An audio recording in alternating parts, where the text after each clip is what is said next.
Hey guys, thank you for joining me again today. Today we're talking about the 5 P's, which obviously stands for proper preparation prevents poor performance. And this covers basically every aspect you want to know about going outside. And you really don't want to miss any of this. Here we go! Okay, so we're going over 12 aspects. And I've included even a 13th one, which is a bonus, so make sure you watch this video all the way to the end. But first, if you like this video, make sure to give me a thumbs up, subscribe to the channel, share the crap out of it, hit that notification bell so that every new video I upload is one that you will be the first to know about. Before we get started, we're staying outside, and this time it's not because of the weather. The weather outside is relatively good, but it's because I'm hacking up pieces of my lung every couple of minutes. But thankfully, by the magic of movie making, I can edit those out. Now, of course, with all the preparations that we have done, you make sure that you have got all the tools, all the necessities, everything is arranged, ready to go. The knife is sharp, axe is sharp, you got your rope, paracord, tarp, cooking stuff. You have everything that you need. But how about the actual cooking? I've mentioned in previous videos that it's not always a wise idea to place a fire directly on the ground. And there's always, of course, a couple of alternatives, like this tripod. And with this tripod, you actually make the fire in a wok-style cauldron, which keeps the fire and thus the heat off the ground relatively safe. And if you're cooking a really great breakfast, well, that is the way to go, of course.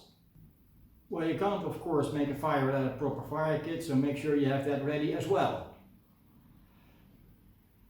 Speaking of which, are there any things unclear about the tools, necessities, fire kit, whatever? Leave me a comment down below so that I can respond to them and make sure that you get the proper knowledge to get going.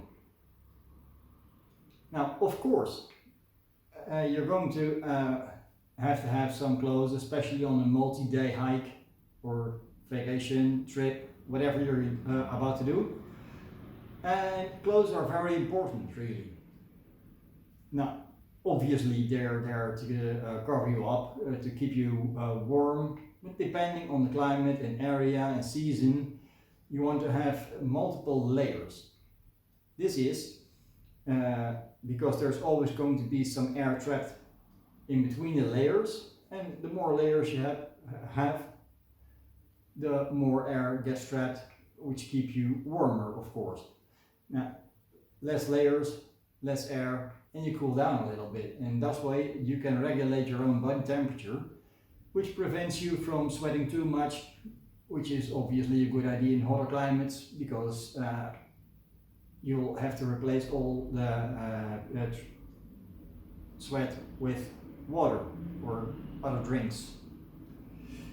Now, when you're going to stay out for more than one day, a few days, obviously you're going to want to have a proper sleeping bag, and I always advise to have multiple sleeping bags depending on the weather. A winter sleeping bag obviously is a different grade from one that you would use in summer. Now, from there on out, what you sleep on or in, that is completely up to your own preferences. Me personally, I like sleeping in a hammock, so I have a hammock with me, but there's also a lot of people that want to stay on the ground, and they usually either have a sleeping mat or a tarp, or they build their own bed close to the ground. And that is basically the people that don't want to sleep directly on the ground but close to it. Now, whichever one you choose, that is your own preference, and that's perfectly okay. Whatever you choose, it's your trip, right? Now, you want to be able to take everything with you, so the proper backpack. And I did a dedicated episode about it a while back, so make sure to check the channel if you have any questions about that. Find that video, watch it. The backpack is one of the more important items that you want to pick. Why? Because you can have either too much space or too little space. You can have backpacks that are waterproof, not waterproof. But anyway, watch that video and give that one a thumbs up as well, of course. Then, within the 5 P's, there's always going to be a part about knowledge. I have said it before and I will say it again. Knowledge doesn't weigh a lot, so you might as well bring a lot of it with you. You need to learn stuff, and YouTube is obviously a very nice area to learn new stuff, but then you need to apply that stuff. Preferably outside, of course. Now, when you're outside and you're applying what you've learned, not only your knowledge does increase, your experience does increase, but you're also conditioning your own body to adapt being outside. Now, why is this a good thing? Well, there's going to be seasons no matter where you are, right? And when you are outside in every single season, your body will adapt to the temperature and how to handle that. So if you're, let's say, in a winter condition and you go outside all the time practicing stuff, eventually you will notice the cold a lot less because your body has changed, and it will then take the cold a lot easier.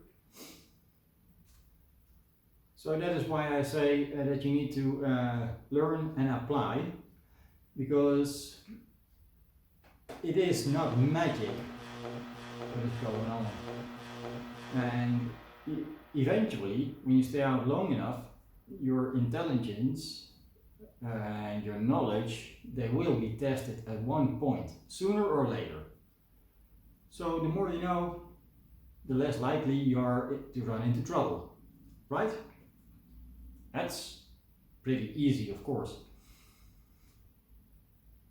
Now when you're going outside for the first time for a couple of nights, and it can be alone or with a couple of other bushcrafters, and make sure that you can navigate even without a phone. Why? Well, there's not always going to be enough battery packs with you to charge the phone, and battery packs, they need to be the same frequency and charge so that your phone can handle it.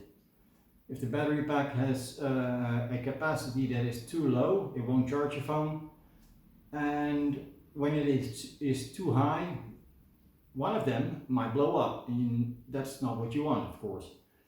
But okay, eventually your battery can and will run out. Now, suppose you rely on Google Maps or a compass app that you have on your phone to find your way, and it runs out. Well, you're screwed. So make sure that you have a non-digital compass. I have one here that I actually picked up for, what was that again, 50 cents or something. And this is a multi-purpose thingy. You can see we have the compass right there. And of course, compasses like this always point north. Now then, there's a storage compartment. Very nice. You can hide a couple of matches in there. they'll always stay dry no matter what. But suppose that you can't find your way back anyway. Well, it has a very, very loud whistle.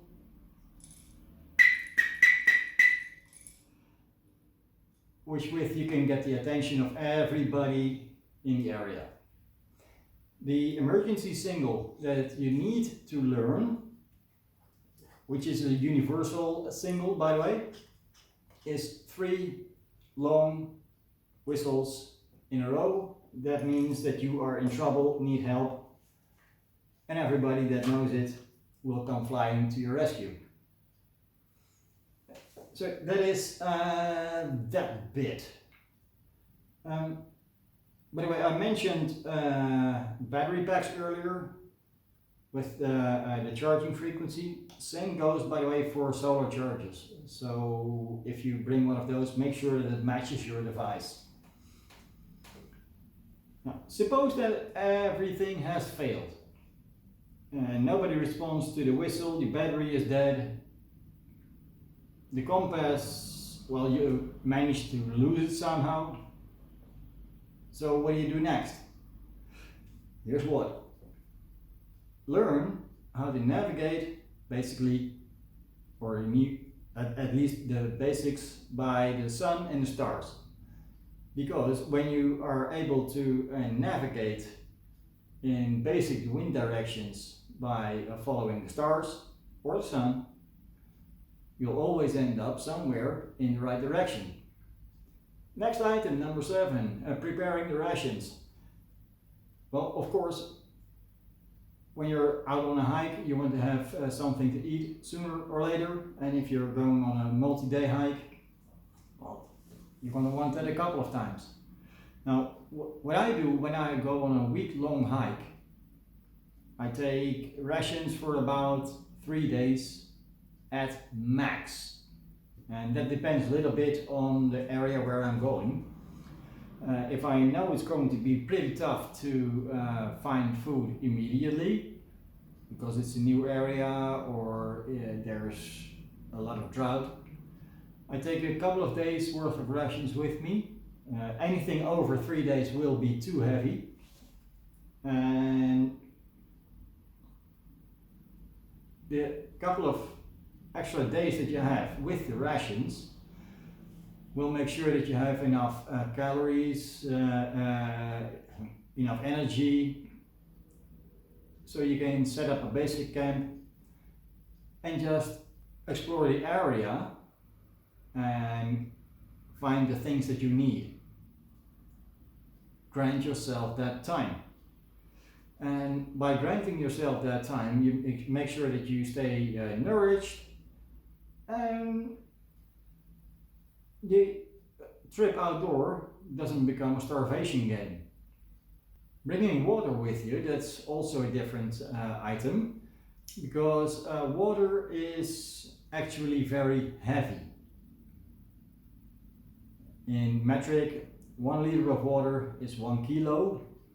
Converted to imperial, that's 2.20462262 pounds.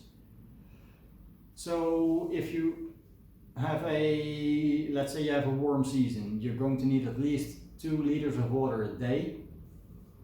And if you're going on a 3-day hike, that is a lot of weight extra in the backpack. So when you're going into the area, make sure up front that you know where there's going to be streams where you can dig for water, where you can collect water, how you can collect water, and well, basically save a lot of weight that you have to carry with you. And always, of course, make sure that you have a good filter with you. This is a Soya Mini, by the way. Very nice one. But even if you are able to find enough water, even if you're able to filter it, I always advise to boil the water. Now the basic rule for boiling water is big bubbles, no troubles. Now why do I say this? in any bit of surface area there's going to be bacteria, chances of parasites, leftover dirt, stuff like that. And not everything can or will be trapped by a filter. That's impossible. So if you have a bit of water, put it in your pot, put it on fire, boil it, and as soon as the little bubbles in your cooking pot they disappear and big bubbles start, that is when you know that the water has been cooking for long enough. So should anything have been in there, it is at least dead, so you can then safely drink it. But let it cool first. It's not going to be cold when you pour it into a cup, of course. Now I've mentioned wet, winter, dry, every season in this video and in previous ones. So when you're going out to a nice area, it's very nice, of course, to know the short-term forecast for that area. And that lets you respond with whatever you want to take on that particular trip. Do you need extra water bottles? Do you need extra blankets? Do you need a thicker hammock? Do you whatever? So that is very important. Know the weather, know the season, so that your stay is going to be a very comfortable one. Now, especially in the beginning, when you're still being an aspiring bushcrafter, learning all the various different things, it is crucial to know the weather, so that you're going to be comfortable and want to come back again, learn more. So that's why I mentioned that. That's a pro tip right there. Being aware of the dangers in the area is one of those other things that is so incredibly important. Now, there's always going to be a couple of dangers, of course. It's the wild, come on. So, well, there's going to be plants you cannot eat, but there's always going to be animals. And hey, editor, can you throw up a couple of pictures? Sure thing, coming right up. Thank you. You won't find this, obviously. There's always a chance you're going to run into feral hogs, and they can be extremely dangerous. Especially the ones that have big tusks. And why is this? Well, feral hogs, they're smart. They have a great memory. They can be very temperamental, especially when they have piglets. They hold a grudge, actually. So when you have been playfully chasing one of the piglets, mom will know and she will come after you for sure. So stay away from the hogs and make sure that you can defend yourself or get up a tree really fast when they get up to you. Then, of course, there's going to be chances of wild dogs, there's possibly bears even. Here in Europe there's a couple of wolves, not sure about your area. But those are the bigger animals. But also the very small animals are the ones to watch out for, mainly ticks. So there's animals big and small that you need to watch out for. Well, you can take care of the ticks, of course, with some spray with DEET in it. And the larger animals... You forgot cougars. So what? You forgot the cougars, don't forget about those. Right, cougars. In some areas there's cougars, and to my knowledge, mostly in North America. You have a picture of this? Yep. You asshole. Not that type. Give me a good one. Thank you. Get away.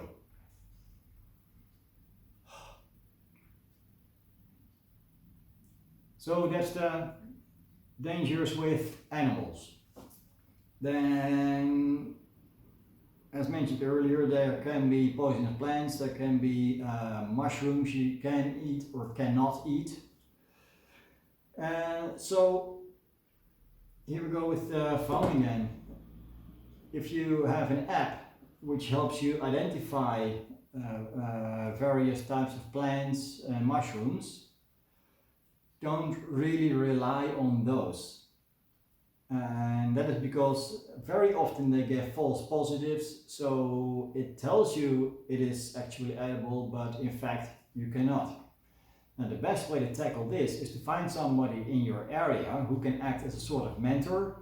Take him or her out for a nice walk and let him or her point out what is edible, why not, why something is not edible, and also let the mentor show you and talk how to distinguish one from the other. And by doing that, you're gaining a lot of knowledge in a very short time. Pro tip. And then of course there's the dangers of the forest themselves, and I'm mainly going to mention widowmakers here.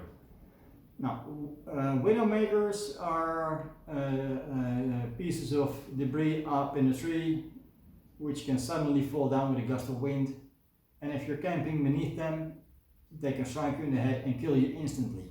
That's why they're called widowmakers. So when you find a place that you want to rest or even set up camp for a day, for a while, doesn't matter, always check up. When there's a widowmaker there, keep looking. You don't want to stay in that area. Stay safe out there. Now, it is inevitable that one day you are going to get some minor injuries, like you get slapped in the face with a branch, or you trip, sprain an ankle. So make sure that you have your first aid kit with you and you know how to use it. There's a lot to be practiced in there. So you can bring it, but if you don't know how to use it, what's the purpose? And then of course there's staying in the area legally. There's so many areas in the world where you can stay, but there's always going to be private properties or government-owned property. There's going to be a lot of different types of property.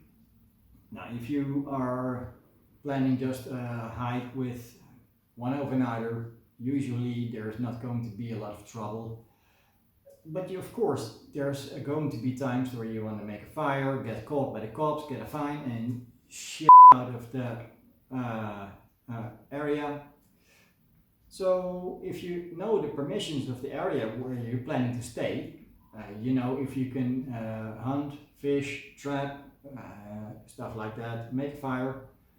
And if you cannot hunt, fish or trap there, just simply bring your own food, or find a better area, of course.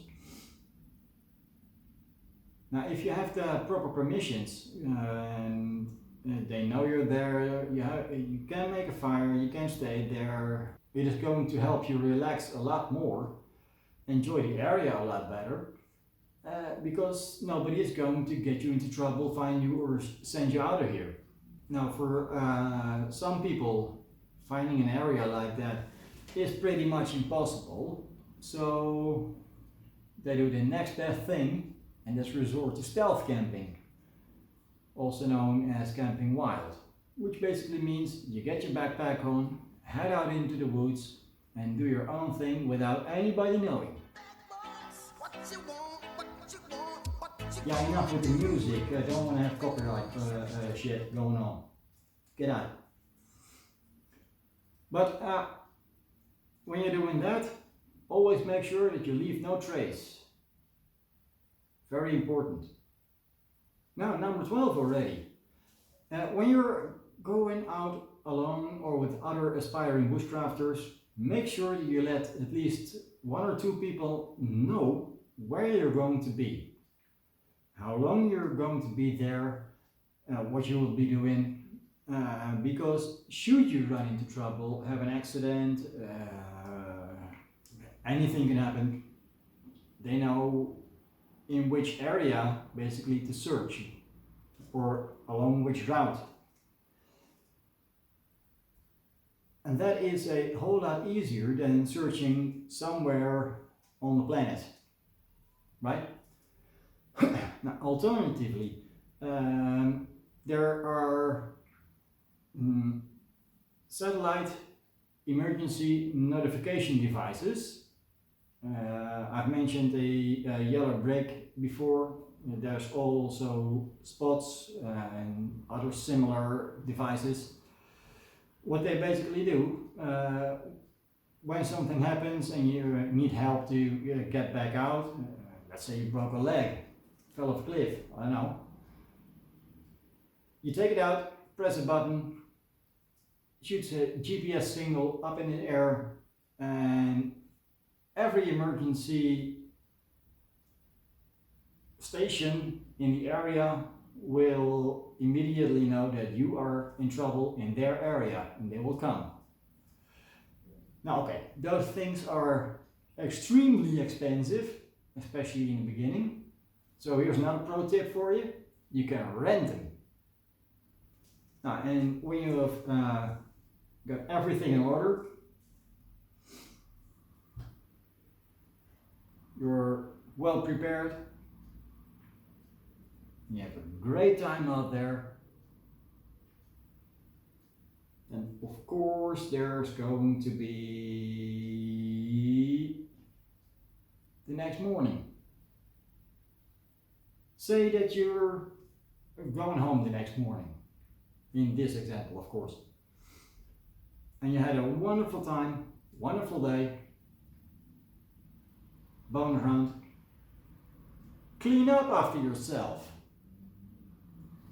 The next person that is coming through that area doesn't want to see your mess, and when you're coming back to the same area, you don't want to find your own mess, because after all you came out there to spend time in nature and not to spend time on somebody else's trash or your own previous trash. So that is part of the leave no trace principle. Take your own trash, take it home with you. Then, if you have uncovered soil to make a fire or whatever, make sure you cover that back up. Leave no trace. If you exit the area, look back, and you cannot see any sign that you have been there, that's a good job right there. So guys, I hope that you have enjoyed this video. I sure enjoyed making this video for you. Should there be anything that you would still like to have covered, just mention it somewhere below and I'll make sure to pick that up, get a good video going for you guys. And that's it. See you next time.